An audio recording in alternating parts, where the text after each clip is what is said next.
Guys, let's take a look at this entire kitchen remodel that is part of a two-story addition project. I'm going to turn the camera around. We have a wet bar and we have a complete open kitchen into the family room, and let's take a look at it.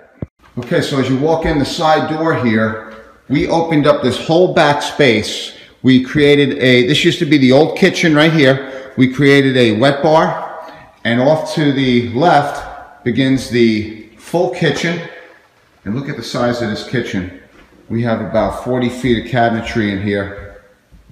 We have a double pantry wrapped around the refrigerator, the range with the hood, and as we walk around here, we have the sink undermount with the dishwasher. Look at how nice this came out. Nice big island, 8-foot island by 3-foot.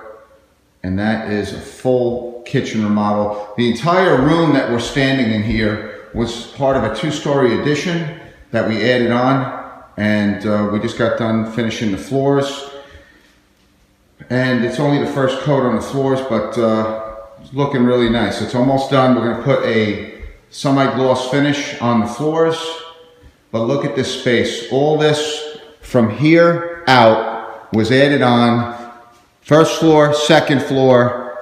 You've been watching the progress here, but we're just about done with this project. Nice quartz tops. The entire kitchen was organized by us. We install it. You go to our designer and we create the kitchen, and then we do the install as the process moves along. We get the cabinets delivered, appliances, and look at the finished results of this beautiful kitchen. Imagine this kitchen here. What they used to have was this little square right over here was their original kitchen. Now they have all this space for entertaining. It's all wide open into the family room. They have, again, their wall mount TV over here. They're gonna have plenty of seating, couches. It's gonna be a great new space for them to enjoy.